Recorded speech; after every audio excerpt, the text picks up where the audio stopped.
São 2 da manhã em Tóquio. Dentro de uma casa, uma mulher entra no banho. Ela não sabe, mas tem um furgão parado na rua, motor ligado, faróis apagados. O marido dela sai pela porta da frente com uma mochila, entra no furgão e o furgão arranca. Quando o sol nascer, esse homem não vai existir mais. Mais de 90 mil desaparecimentos são registrados por ano no Japão. E olha que absurdo é isso. Existem empresas que anunciam serviços de mudança noturna e privacidade extrema, usados por pessoas que querem sumir da própria vida. Eles têm até nome, Johatsu em japonês, os evaporadores. Não é gente sequestrada, não é vítima de crime. São pessoas que olharam para a própria vida e decidiram apertar o botão de apagar. E antes que você pense, deve ser caso raro, segura essa, daqueles 90 mil desaparecimentos por ano, a polícia encontra a grande maioria em poucos dias. Idoso que se perdeu, adolescente que fugiu, esses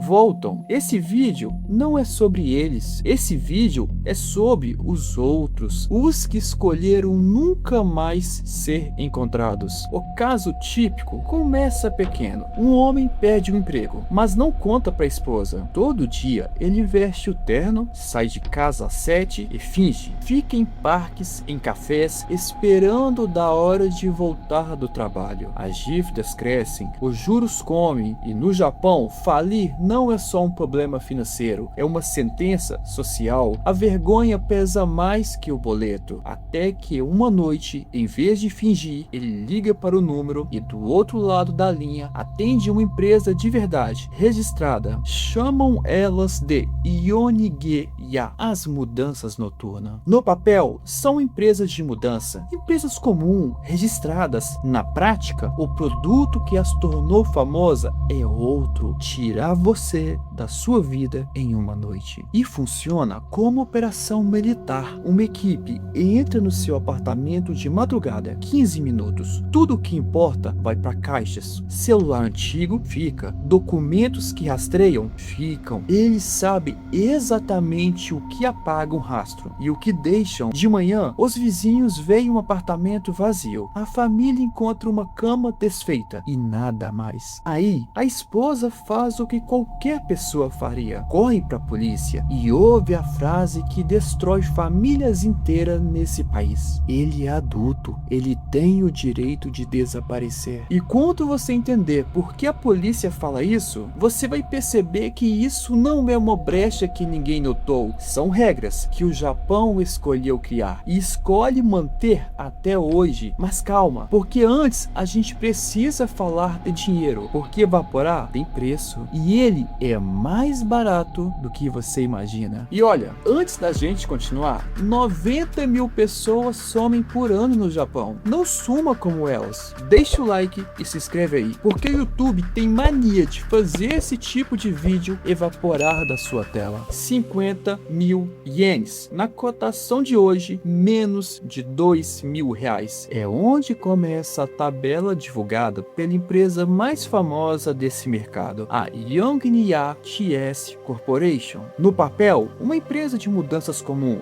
Na prática, o preço de entrada para sair da sua vida custa menos que um iPhone usado. Quer levar mais coisas? O preço sobe. Quer atravessar o país? Sobe. Precisa que tudo aconteça de madrugada, sem nenhum vizinho ver? Sobe de novo. Tem criança envolvida? Tem cobrador de dívida vigiando a sua porta? A tabela vai a 300 mil ienes, uns 11 mil reais. E os casos mais complexos ultrapassam 1 milhão de ienes, mais de 30 mil reais para pagar uma existência inteira. Agora, se você acha que isso é um negócio de fundo de quintal, presta atenção no movimento dessa indústria. A TS Corporation sozinha recebe de 5 a 10 consultas por dia, por dia e ajuda a firmar entre 100 e 150 pessoas a desaparecer por ano. Ela mesma diz isso abertamente em documentário. E ela não está sozinha nesse mercado. São dezenas de empresas espalhadas pelo Japão. Tem estimativa falando que é muito mais que isso. E a TS anuncia na própria vitrine uma taxa de sucesso quase perfeita. Pensa no que isso significa. Uma empresa que praticamente garante que você nunca mais vai ser encontrado. E é aqui que a história deveria quebrar. Porque o Japão é um dos países mais organizados e monitorados do planeta. Câmaras por toda parte. Prefeitura que registra cada mudança de endereço, cada entrada, cada saída. Sistemas nacional de identidade. Bancos com registros detalhados de cada movimentação. Como é que uma promessa dessas se sustenta num país onde teoricamente é impossível se esconder? A resposta não está nas empresas. Elas são só a ponta. A resposta está numa lei com nome, número e ano. Uma lei que o Japão criou para proteger uma coisa que ele considera sagrada e que na prática deixa a polícia, os bancos e até as câmeras de segurança de mãos atadas diante de quem decide sumir. E quando eu te mostrar como ela funciona, você vai entender porque uma mãe pode ficar a metros da gravação que filmou o próprio filho indo embora, sem nunca ter permissão de assistir. O nome dela?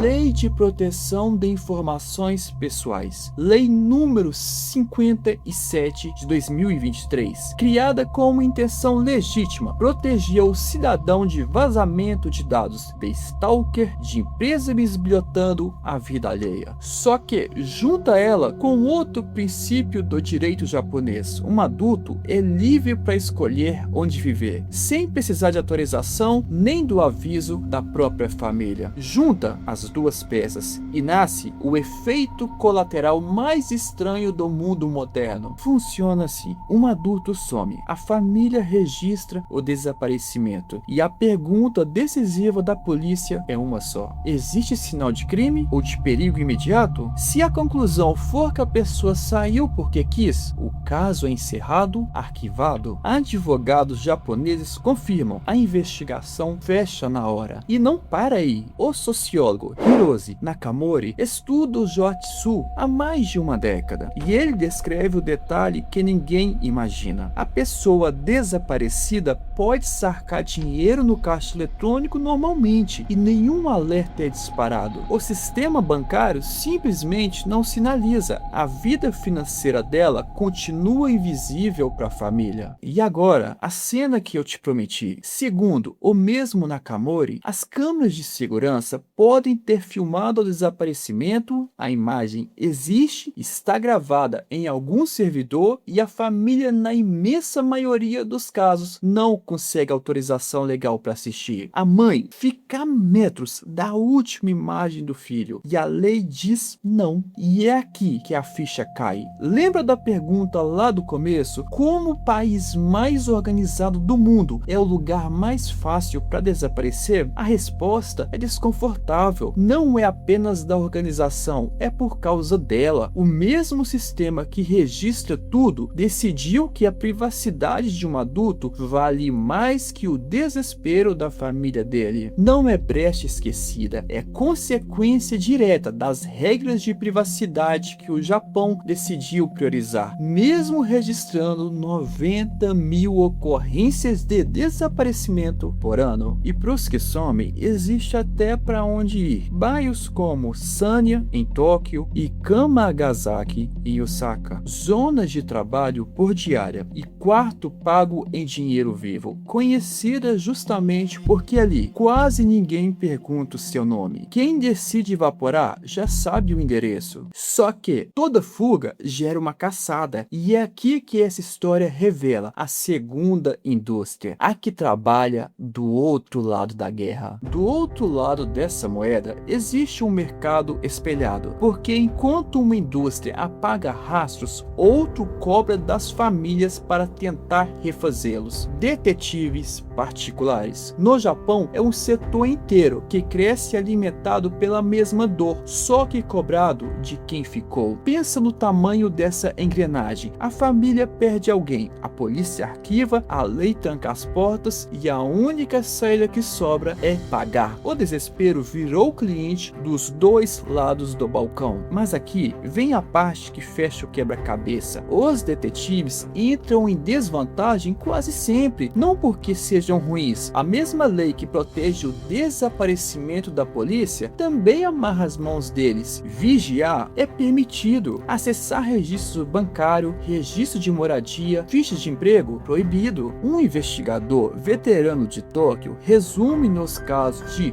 Johatsu, a polícia só confirma se a pessoa está viva. Todo o resto é um muro. E mesmo quando encontra, tem caso documentado de filha localizada pelo detetive da mãe, que respondeu com queixa de assédio. A justiça advertiu a família. Quem é achado e não quer voltar, tem a lei do lado dele, de novo. E é isso que sustenta as duas indústrias ao mesmo tempo. O combustível não é o dinheiro da dívida, é a vergonha. No país onde o fracasso pesa mais que o boleto, desaparecer dói menos que encarar a família. A dívida moral vale mais que a financeira. Uma indústria vende a fuga da vergonha, a outra vende esperança para quem ficou, e as duas lucram com o mesmo silêncio. Agora, deixa eu fechar o que eu abri lá no início. A pergunta era: como nos países mais organizados do planeta virou um dos lugares mais fáceis do mundo para desaparecer? Você já tem as três peças: uma cultura onde a vergonha pesa mais que a dívida, uma lei que prioriza a privacidade de um adulto mesmo quando a família fica sem nenhuma resposta, e um mercado dos dois lados dessa dor. Quem ajuda a sumir e quem cobra para encontrar. O Johatsu não é uma falha do Japão,